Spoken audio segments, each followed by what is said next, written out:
Salutations to those who are young and young at heart. Oremi, Madamfo, Enyim, Salam alaikum, Hola, buena gente, Bonjour, legend, Linja, Dumelang, Murigaboto, Muliwanji, Murigaboto, Makadin, Karibu, Mwakaitawani, Munotambere. Welcome to Blackview SDA online platform. This is a place where your soul will find rest. Did you know every Wednesday and Friday at 6:15 p.m. we have consistent midweek prayers? Not only that, during the day from Monday to Friday, if you need a soulful song, please tune into our platform and indeed you'll find rest for your soul. On Sabbath, which is Saturday, we have services from 8:30 right up to 6 p.m. What do you expect to find? We have got the church at study, Sabbath school, music. It's story time. Even our little ones, the children, will find solace on Blackview online worship platforms. Yes, not only are they going to receive a powerful sermon for them, but including the songs, and they'll sing the songs of Zion in the comfort of your home.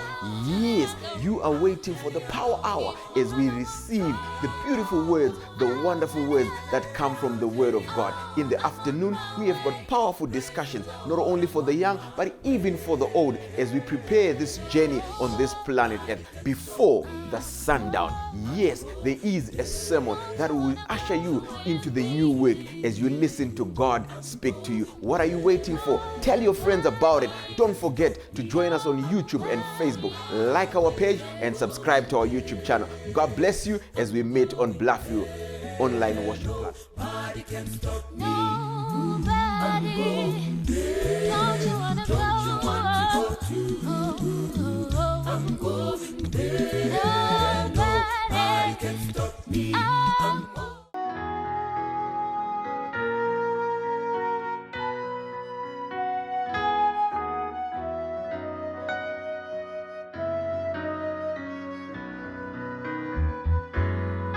In moments like this, I whisper a prayer, unto thee. In moments like this, I whisper a prayer, unto thee, saying, I love you, Lord, saying, I love you, Lord, saying, I love you, Lord,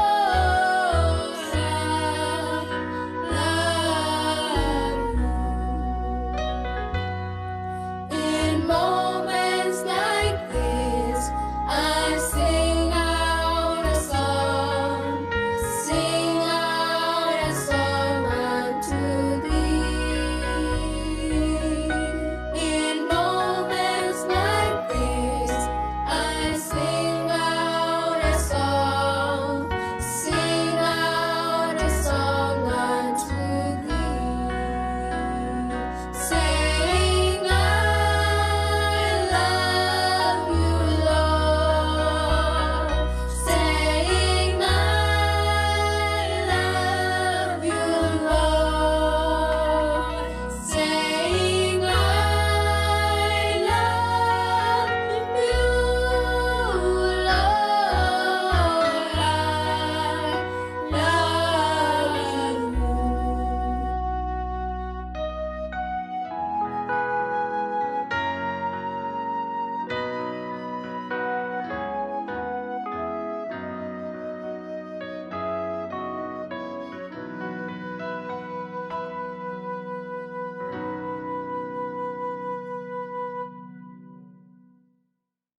Hello, boys and girls. Welcome to day number 5 of our 28 LBS.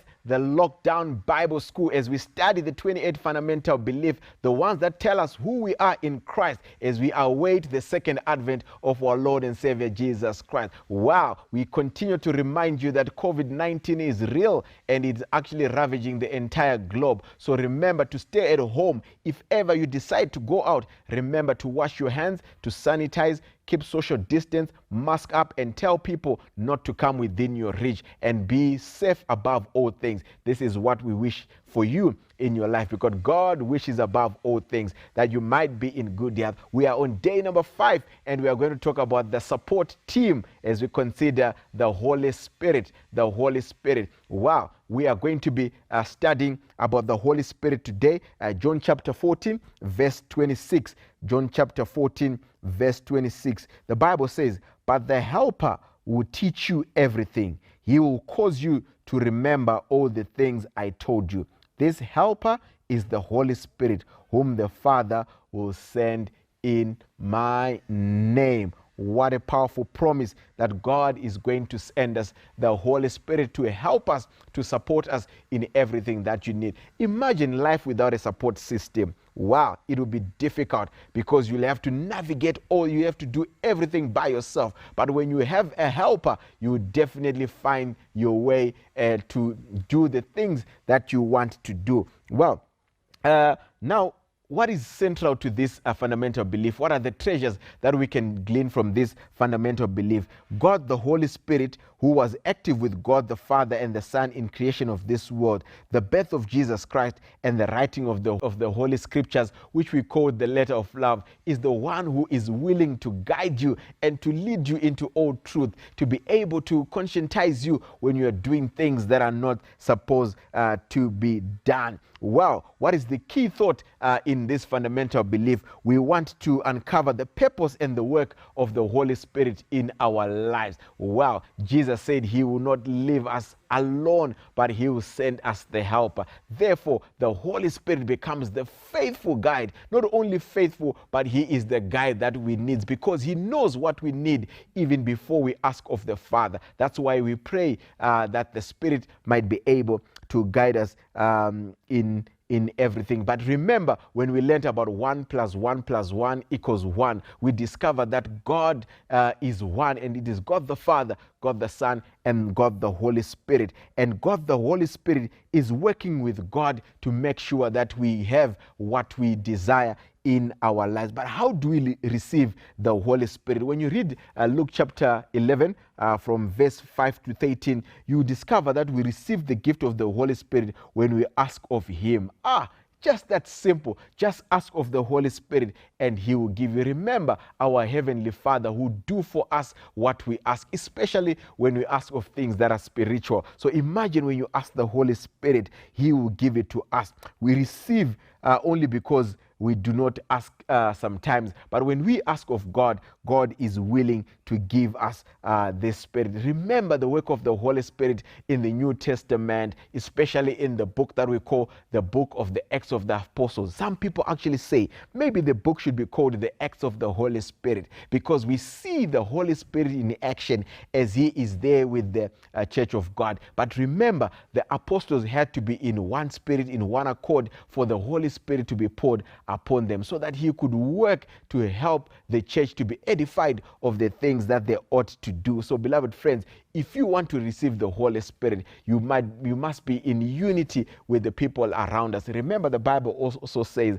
how good and how pleasant it is when we are in one accord, in one spirit. And when we do so, the Lord our God will send forth the Holy Spirit to work in us to do the mighty things that would want. And remember, even Christ needed the Holy Spirit, and he had the Holy Spirit in his work. Remember, when he was baptized by John, we see the Spirit of God in the form of a dove coming to Jesus Christ for the assistance and the help that the Spirit always give unto us. And I want to believe you would need the Holy Spirit to guide you whatever you do. Remember one thing that we learned of the Godhead, that they are all powerful, all-knowing. So if the Spirit is all-knowing, in this life that we live, we need the Holy Spirit to guide us into all truths, to help us in whatever we do. Remember, life is all about making decisions. In every decision that you make, when the Holy Spirit is your guide,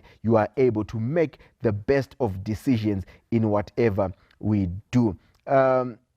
What does God promise to give his people towards the end of time? You remember in the book of Joel in the Old Testament, God promises to pour the Holy Spirit on his people in the last days. Well, I want to believe we are living in these last days. You can see by what is happening. You don't need a rocket scientist, or you don't need someone to come out of Facebook or wherever to tell us that the days have become evil. And it is during this time that God is promising that he would pour his Spirit upon his children to be able to know what ought to be done in times like this. I hope and pray that the Lord God above will rain his Holy Spirit upon you, that he will be able to guide you into all truth, that the Holy Spirit will be able to assist you in making your decisions, because he is the Spirit of truth, that we might be able to live our life for him. And when the Holy Spirit is our guide, truly we live a life that God will be very pleased in our lives. May the Holy Spirit be your guide. May the Holy Spirit be everything that you need. Remember,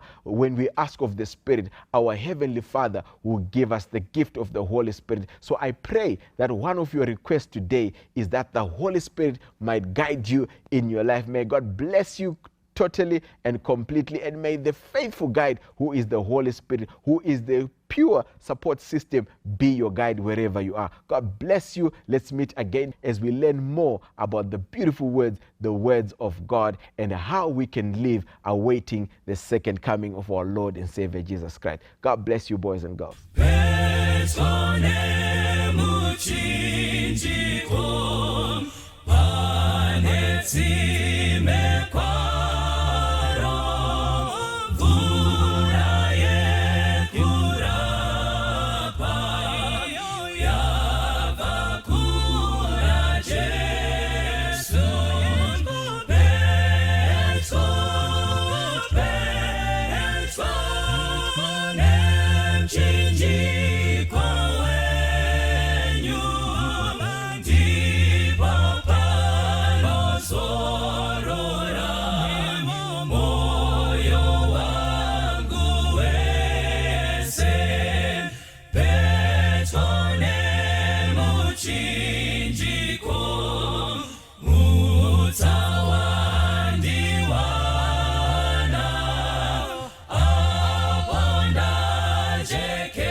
kwazivaiva nawo Mwari, toda kutenda Mwari nenguva nemukana zvaanotipa kuti tirambe tichidzidza shoko rake. Toda kutenda nekuchengetedzwa mumazuva akaipa zvakadai.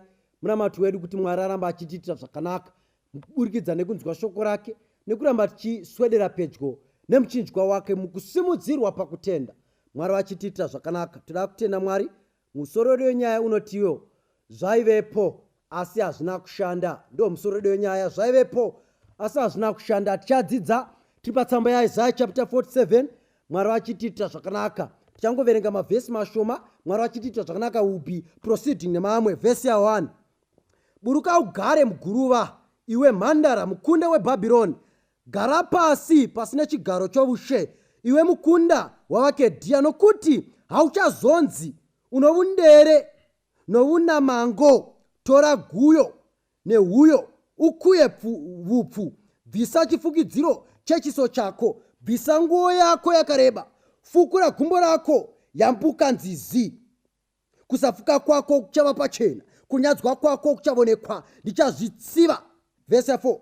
Mudzikinuri wedu, zita rake rinonzi Jehovha wehondo, mutsvene waIsraeri. Gara unyerere upinde murima, iwe mukunda wavakedhia, nokuti hauchazonzi vahoshi voushe uzhinji. Toda kutenda Mwari. Patiri kusangana pana Isaiah chapter 47, tiri kusangana musoro wenyaya uchibuda papo unotiwo the punishment of Babylon, or the judgment, the punishment, kutongwa kweBhabhironi. Bhabhironi nderipiko? Kana mukarangarira zvakanaka mukadzokera kuOld Testament, mukuvambwa vana veIsraeri vachibuda muIjipita vachifamba mukurarama kwavakanga vachiita vari muKenani, Bhaibheri robudisa pachena kuti vane nguva zhinji dzavaitsauka pakunamata Mwari. Vane nguva zhinji dzavaiteera vamwe vaMwari vasati ivo vakanzi naMwari vateveri. Kazhinji kenguva dzacho vainamata matanda, vachinamata kunamata kwakanga kuchimhura Mwari, to an extent yekuti Mwari akasvika pane a point that he needed to punish the sin of his own people. Mwari akatendedza Bhabhironi, ikabva nechekumusoro the kingdom of the north, ikadzika kunyasi ikanosvika ikatora the Israelites, ikavatora senhapwa ikaenda navo. Vamwe vakaitwa maslaves, vamwe vazhinji vakaparara kuIsraeri. Saka Bhaibheri robudisa pachena kuti even though the sin of Babylon was punishing the sin of Israel, it was not a justification on Babylon. Bhabhironi rakanga rine mhosva pamberi paMwari. Why? Harina kuratidza tsitsi kuvana vaMwari. Mwari vatiitire zvakanaka, Mwari vatiropafadza. Tichada kunzwisisa kushayiwa simba kwevanhu vazhinji vanozvitutumadza. Bhabhironi raimbofamba ichizvitutumadza. There was a time mukurarama kwavo kwavaifunga kuti they are standing at the pinnacle of the whole world when there was nobody else that could be looked at except Babylon. Mwari vatibatsire patichaita trace the lines in the punishment of Babylon. Let it not be our fate.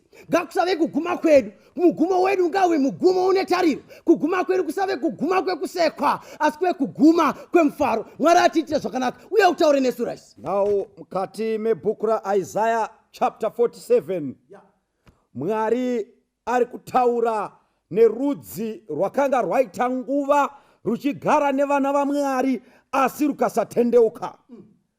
Saka Mwari anoti Babylon ndiwe shamu yandakashandisa kurova Egypt. Ndiwe Babylon shamu yandakatuma kunorova Tyre. Babylon ndiwe shamu yakaenda kunorova Assyria. Marudzi akanga amhura zita rangu nekubatsirana nevana vangu kudarika mutemo wangu. But Babylon ndaigadza pakakwirira, haina kubatisisa mutemo waMwari.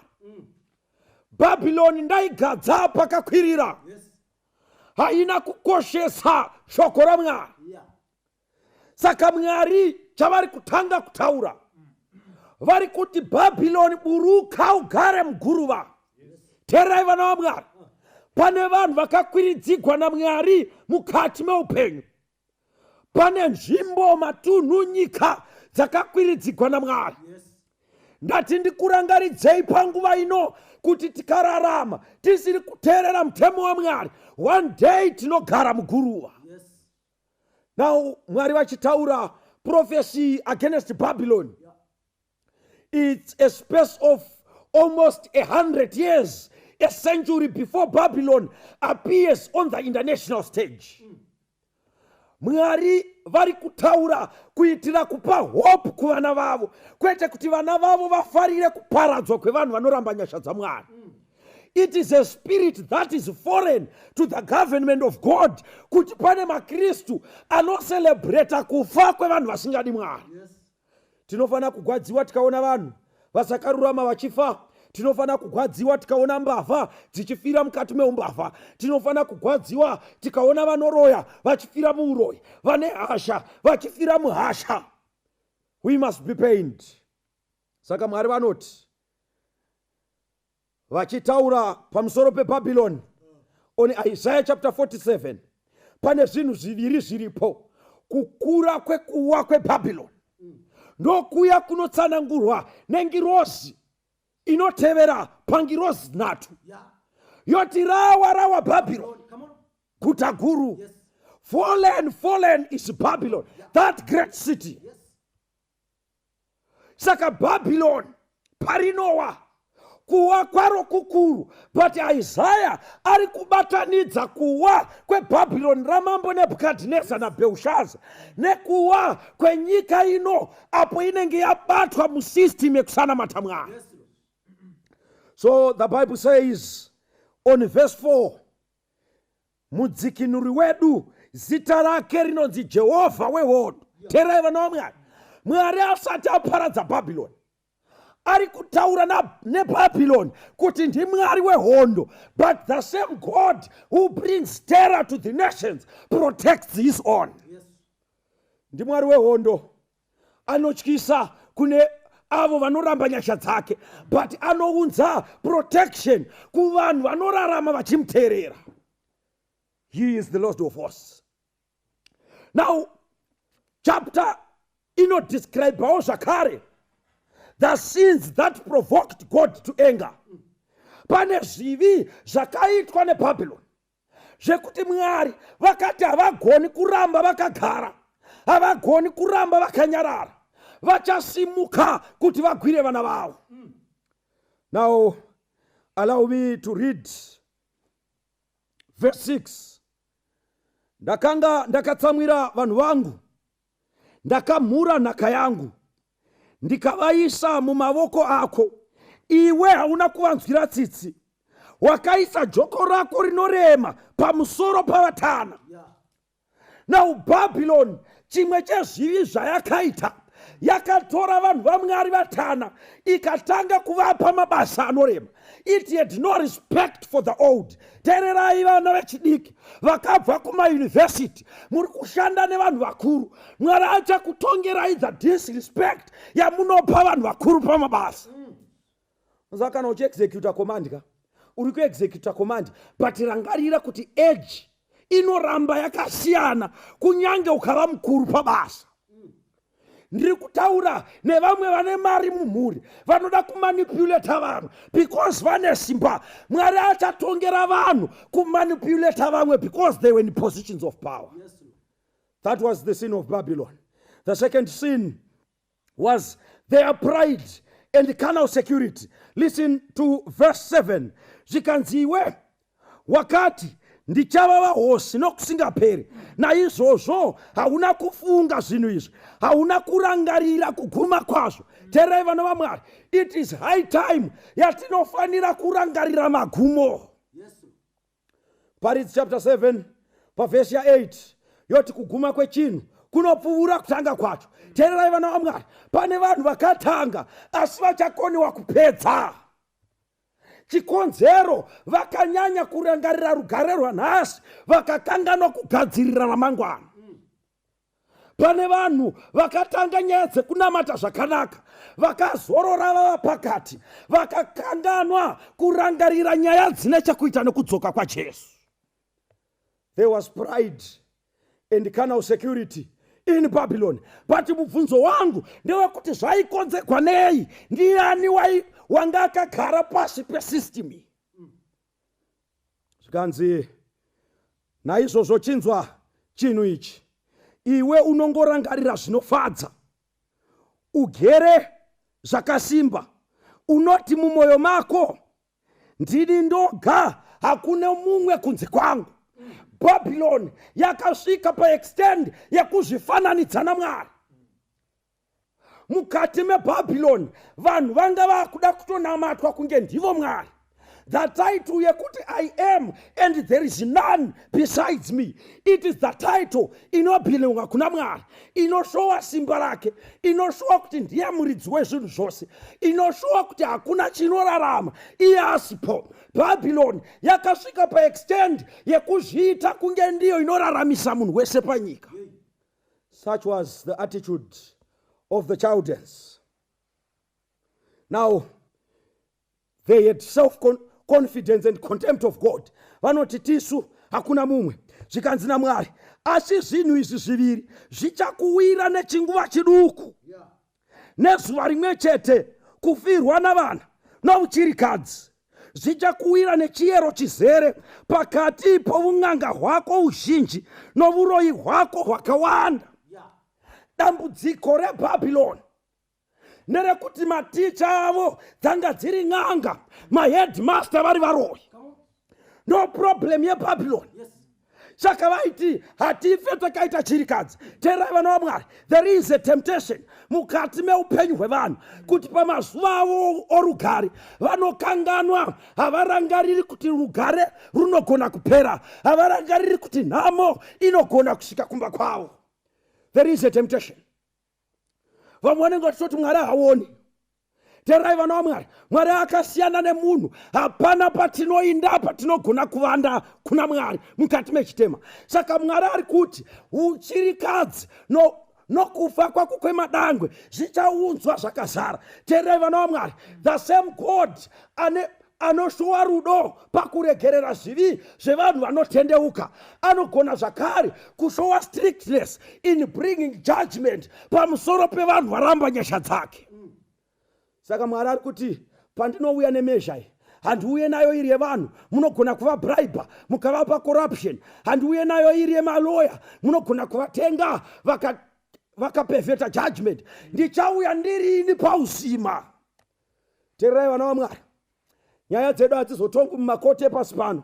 Pane vanhu vakagarika vakatambarara muchivi. Ukanoverenga vhesi ya10 inoti nokuti wakavimba nezvakaipa zvako. Pane vanhu vanovimba nezvakaipa zvavo, vanhu vanovimba necorruption, vanhu vanovimba noun'anga, vanhu vanovimba nouroyi, vachitadza kuvimba nezita raMwari. God is coming in judgment. One day we shall meet the King. One day we shall meet him. Wekuti paanobvunza hakuna anopindura. Semuchinda uya akawanikwa asina nguo, vazhinji vachanyarara on the day of judgment. Vaita hatitangike vachipfuura pamaroadblock, vaita hatitangike vasina mabasa avaishaya, vaita hatitangike vasina zvikoro zvavaishayiwa nzvimbo. God is coming in judgment. He is coming. Zvikanzi nevhesi ya12, zvinovuya novuroyi hwako noun'anga hwako huzhinji hwawakabata nahwo kubva pauduku hwako. Zvimwe ungabatsirwa, zvimwe ungakunda. Saka zvaiitika muBhabhiloni ndezvekuti nyaya dzaiitika dzaikontrolewa nen'anga, dzaikontroliwa nevakedhiya, dzaikontroliwa nevavoni venyeredzi, dzaikontroliwa nanatsikamutanda, dzaikontroliwa nevamwe vangava nezvitsinga. Saka paitikana nyaya ikaunzwa konzi parotwa hope namambo, Dhanieri akati ushe hweBhabhiloni huchapera. Vaienda vonokonzauta nen'anga dzavo, vaienda vonokonzauta nevaroyi vavo. Varoyi vobvaudza mambo kuti hakuna zvataugwa naMwari, gadzirai chimufananidzo chine musoro wendarama kusvikira kutsoka dzendarama, kuramba shoko raMwari. Saka mukati meBhabhiloni chinamato chavo changa chakatsigigwa nen'anga. That's why there was pride. That's why there was carnal security. That's why there was self-confidence. That's why there was distrust in God. That's why there was oppression of every rank.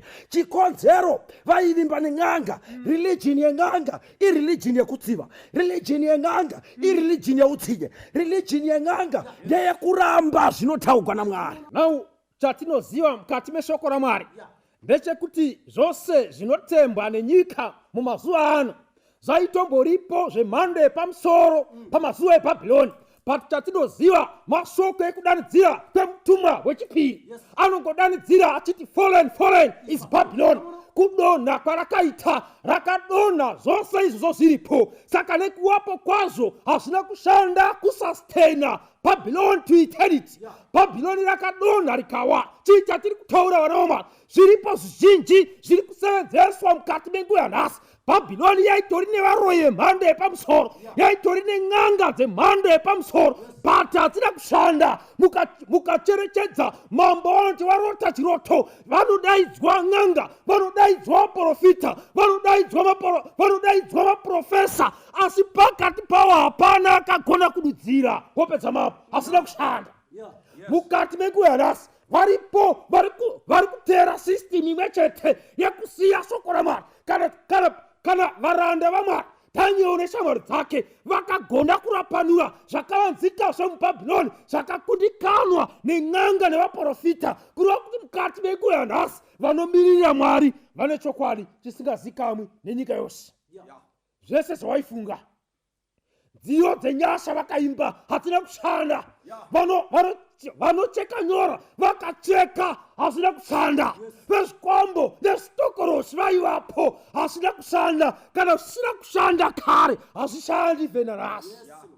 Hapana chinhu chitsva pasi pezuva. Hanodaro muparidzi kuti zvinovimba nevanhu. Even vangava nehondo dzemhando yepamusoro, vane system of intelligence dzemhando yepamusoro, asi hadzina kushanda.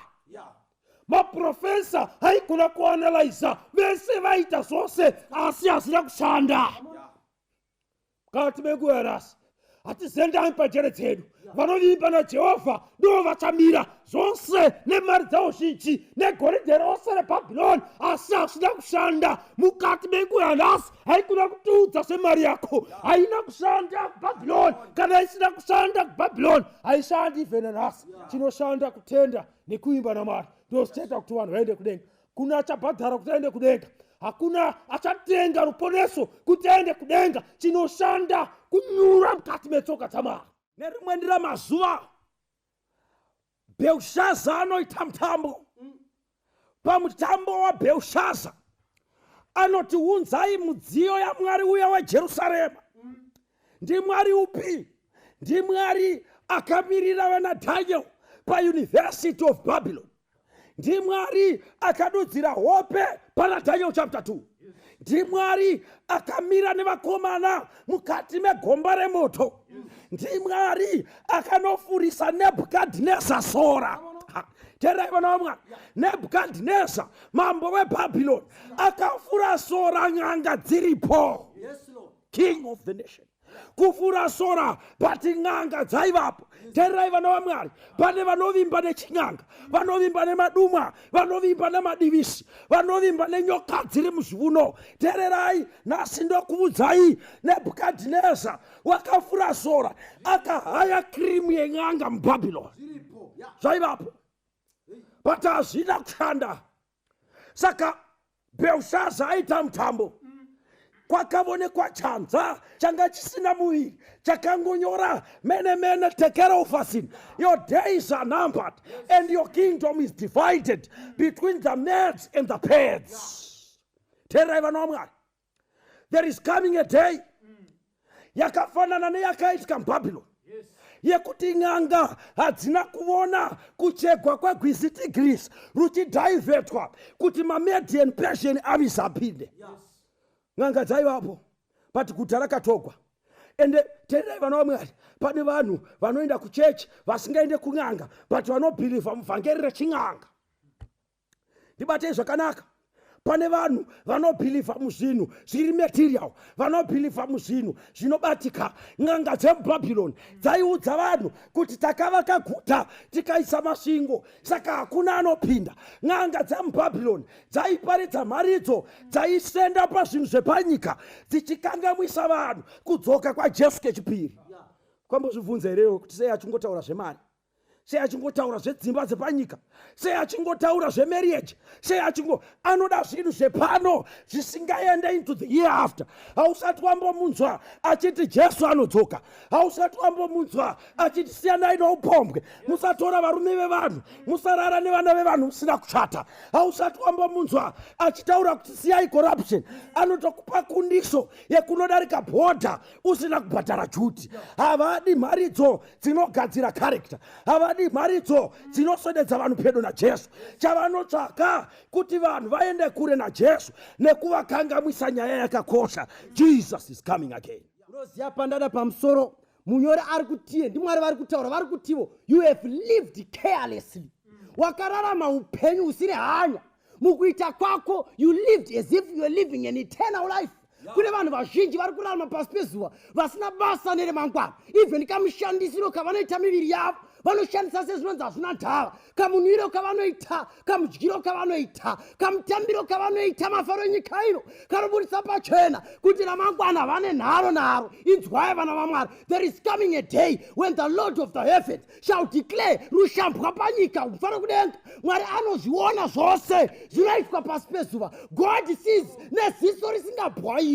Kune varimo muzvimakoto, varipo vazhinji vari mucorruption nebribe nefraud, zvose zvakavaputira. Kunyange zvakadaro, you may live a careless life and think nothing can ever come upon you, but there is a declaration of the judgment of God ichawira vose vanorarama vachiramba zvinodiwa naMwari. Vairarama upenyu uri careless, vachirarama upenyu usine hanya naMwari, n'anga dzavo dzichivasimbisa kuita zvakaipa. Varipo vaprofita venhema vanosimbisa vanhu vanoteverwa navo kuita mabasa asakarurama. Vhesi ya12 yodeclare, ndoida inzwa udzi chapter 47 vhesi ya12, bhaibheri rotiro panapa, zvinouya nouroyi hwako noun'anga hwako uzhinji hwawakabata nahwo kubva pauduku hwoujaya hwako. Mwari vari kuita nge vari kuti nyaya idzi dzemasvikiro wakadzitanga uri kamwanana. You have been in that state for a very long time. Mwari vakupai challenge. You think zvichakuraramisa nokusingaperi, uya mberi kwangu. Mwari vanodeclare pachena, there is a power. Takaidzidza nyaya yebharamu chairangarira zvakanaka. There is no sorcery against God.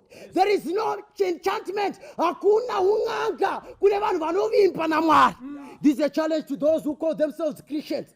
Mamwe madhimoni nezvinhu zvinokutevera. If you are a true child of God, wakanwa muna Kristu Jesu, you can never be possessed by the demons. You can be baffled. Unogona kuzungunuswa kuna nekoko. Basa richinetsa mari chiramba. Business chiramba ripasi cheza kusumuka. But the child of God can never be possessed. Mwari vanodeclare, vangu ndinovachengeta. Uya iwe noun'anga hwako. Uyofambicha Mwari. Hey. Mukati mesoko raMwari, Mwari vanoisa pachena kubudikidza nemweya wachiprofita kuti zvichatanga kuwira nyika mazuva ekupedzisira. Even vakachenjera, the most learned men of this earth, havagoni kuwisisa. Regai ndidzoke nemi ndisvike nemipedopedo yakarova covid pasi rose. Vanga vane uchenjeri vanga varipo, hakuna akagona kutsanangudza. Vanooneswa vanga varipo, vanorota vanga varipo, vanoprofita vanga varipo, asi pakati pavo hakuna mumwe chete ane zvakashanda asina kushanda. Vavoni vanga varipo asina kushanda. Basa ndiri kutaura bhora, but pakarova denda hapana kana mumwe chete akasimudza muromo kuti audze nyika kuti chii choda kuitika. Saka regai ndikuudzei vanaomari, zvoda kuwira nyika mukati mumazuva ano zvakuda Mwari asingagari pakati pevanhu. Uyu Mwari anogara muhomoyo anenge ari dombo uyu Mwari anogara mvura uyu holy water uyu Mwari anogara pakirawo. Zvakuda Mwari asingagari pakati pevanhu. Dzakapupura n'anga dzeBhabhironi kuti zviri kutaurwa namambo izvi. Zvakuda mumwe Mwari asingagari pakati pevanhu. Saka hazvina kushanda, kureva kuti nanhasi hazvishandi. Tinozongomhanya hedu kutaura, ningi ashayika tamuona ati wakudenga, ningi ashayika tamuona ati wakudenga. Zvaivako kubva kare asi hazvishandi nekuti ndezvenema. Waneta nokuwanda kwamano ako. Zvino vanodudzira zvokudenga navanocherechedza nyeredzi navanofembera zvomwedzi mumwe nemumwe ngavasimuke vakuponese pazvinhu zvichakuwira. Ngandikuudzei vanaomari, mumazuva ari mberi, mazuva atatarisana nawo, iwo ndo wachatanga kutiza vatinombomanyira kana zvatiremera zvichawira nyika mazuva ari mberi ivo vanenge vachitotizawo hakuna anogona kuponesa mumwe vanenge varipo vanatsika mutata vanenge varipo vana prophet nana man of God vanenge varipo asi hakuna achabatsira mwanakomana kana mwanasikana wemunhu kucharwirwa avo voga vane mazita akanyogwa mutsamba yeupenyu mukati mezuva ranhasi haikuna kuita zita rinozikanwa kun'anga nekuvaprofita haikuna kuti n'anga zitarisa pawaiting list dzinoona zita rako mukati menguva ino maakutsvaka vanhu vakanyika shangu dzavo mumaropa aImanueri nekuti ndiye anonyora mazita mubhuku yeupenyu zvaivapo asi hazvina kushanda ndimi vairova kubva kare asi hazvina kushanda kokupedzera simba rako nhasi pazvinhu zvisingashandi zvinokubatsirei nai mudikani yeti Jesu aripo bwana ramwari asina chinomukona hakuna anoenda kuna Jesu odzoka Jesu achiti zvandiomera zvose zvinonoperera pano nekuti seri kwake hakuna chimwe chigadzi chine simba kupfuura Jesu uya kuna Jesu mudikani bwana ramwari rinobvisa zvinhu zvenyika siya nyika nemabasa ayo nevaprofita vayo siya zvose uya kuna Jesu muipi wekwedu anoti ndomutera muponesi kwese kwa haikuna kutera n'anga tera muponesi haikuna kutera vaprofita tera muponesi gara naJesu upenyu hwako hwose kudzamara mukomana achitsemura gore wadamunamato wakatsanangurika ngatisanganei pakunamata ngatinamatei baba wedu wekudenga tinokutendai nekuda kweshoko renyu tokutendai nekuda kweupenyu hunowanikwa kubudikidza neshoko renyu zvizhinji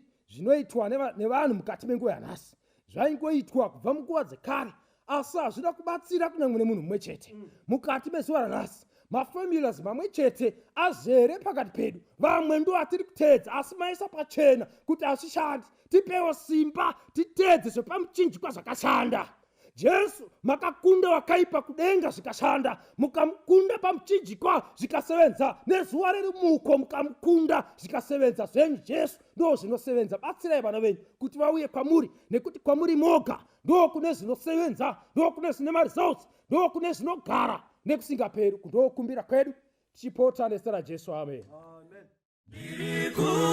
Fungane kunaka kwenyika iyo ndichasvika pawira netsitsi ndichamira namuponesi ndichawa nenyerezi here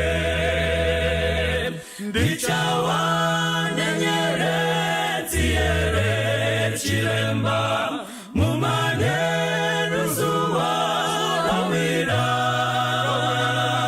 nomuka ndaponesa towe kumusha ndichawa nenyerezi here musimba natenzi ndoda kunamata ndiwe semuwani wemweya nyeredzi yekupenya ingawe yangu pamusi unotyisa kwacho ndichawa nenyeredzi here chiremba mumane ruzuva rawira ndomuka ndaponeswa towe kumusha ndichawa nenyerezi here ndichawana ususu wa Jesu nomupa rukudzo narini zvichandifadza mushawe ndarama kuti ndikawana nyeredzi chiremba ndichawana nyeredzi here chiremba mumane ruzuva rawira ndomuka ndaponeswa towe kumusha ndichawa nenyeredzi here ndichafara na usu wa Jesu ndamubaro kutona rene Shijani fatamu moshawe ndarama kutindi kawana nyerezi chiremba nichawane nyerezi chiremba mumane ruzuwa rawira domukanda pone swatowe kumusha ichawane nyerezi ichawane nyerezi chiremba mumane ruzuwa rawira domukanda pone swatowe kumusha ichawa